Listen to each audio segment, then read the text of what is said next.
নমস্কার বন্ধুরা, রুবির হোম কিচেনে আপনাদের সকলকে স্বাগত জানাই। এই রেসিপিটা একদম নিরামিষ, যেটা আমি ছোট ছোট ঘরে থাকা আলু দিয়ে আমি এটা বানিয়েছি। এখানে আমি প্রায় 700 মতন ছোট ছোট আলু ভালো করে ছাড়িয়ে ধুয়ে রেখেছি। আর যেগুলো আমার প্রয়োজন হবে সেগুলি হচ্ছে তেজপাতা, একটা শুকনো লঙ্কা, দারচিনি, 4টে মতন এলাচ আর অল্প একটু জয়িত্রী। আর এখানে লাগবে 4 মগজ 2 চামচ মতো, গোটা পোস্ত 1 চামচ মতো, আর সাদা তিল নিয়েছি আমি এখানে 2 চামচ মতো। এটা অবশ্যই অপশনাল। আর এখানে আমি নিয়েছি 2 চামচ মতো টমেটো কেচাপ, টক দই আর ক্যাপসিকাম নিয়েছি, কাঁচা লঙ্কা আর গ্রেট করে রেখেছি আদা।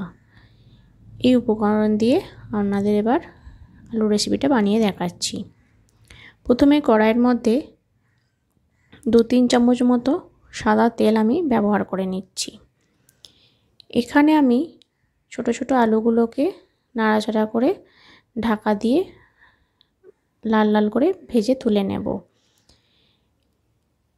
এই আলুর ভাজার সময় ঢেকে দিয়ে রান্না করলে আলুটা খুব সুন্দর নরম হয়ে যাবে।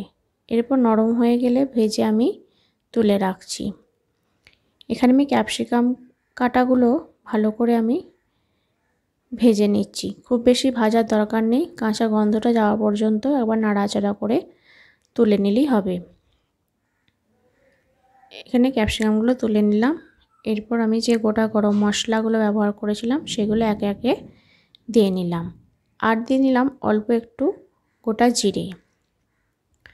সমস্ত দিয়ে নেওয়ার পর আমি দিয়ে দিলাম গ্রেট করে রাখা আদা।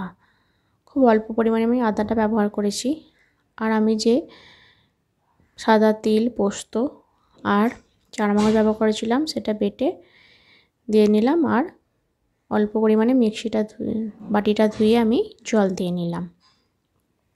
এরপর ফুটে উঠলে ভেজে রাখা আলুগুলো দিয়ে নিলাম। এরপর কয়েকবার নাড়াচাড়া করে নিলাম, নিয়ে সামান্য অল্প পরিমাণে জল দিয়ে নাড়াচাড়া করে নিয়ে ঢাকা দিয়ে নেব। ঢাকা দেওয়ার আগে এখানে আমি পরিমাণ মতো লবণ দিলাম আর স্বাদ অনুযায়ী অল্প করে চিনি ব্যবহার করলাম।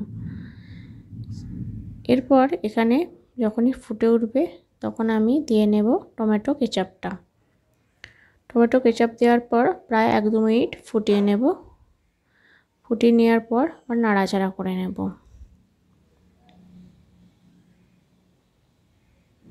এরপর প্রায় আলু সেদ্ধ হয়ে এসেছে। এরপর একবার ঢাকা দিয়ে নিলাম। ঢাকা দিয়ে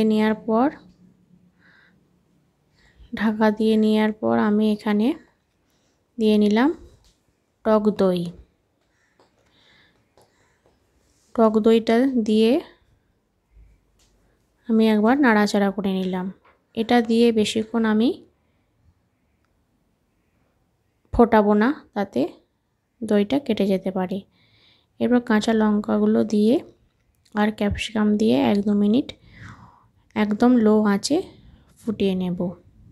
ফুটিয়ে নেওয়ার পর 1-2 মিনিট পরই রেডি হয়ে যাবে আমাদের এই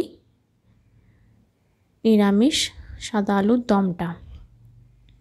যদি এই রেসিপিটা আপনাদের ভালো লাগে অবশ্যই লাইক, কমেন্ট, শেয়ার করবেন আর সাবস্ক্রাইব করে আমার পাশে থাকবেন।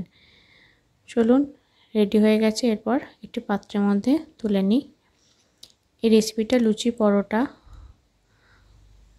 সঙ্গে খেতে পারবেন। দেখুন বন্ধুরা কত সুন্দর দেখতে হয়েছে। এই রেসিপিটা আপনারা করবেন, করে আমাকে বলবেন কমেন্ট করে কেমন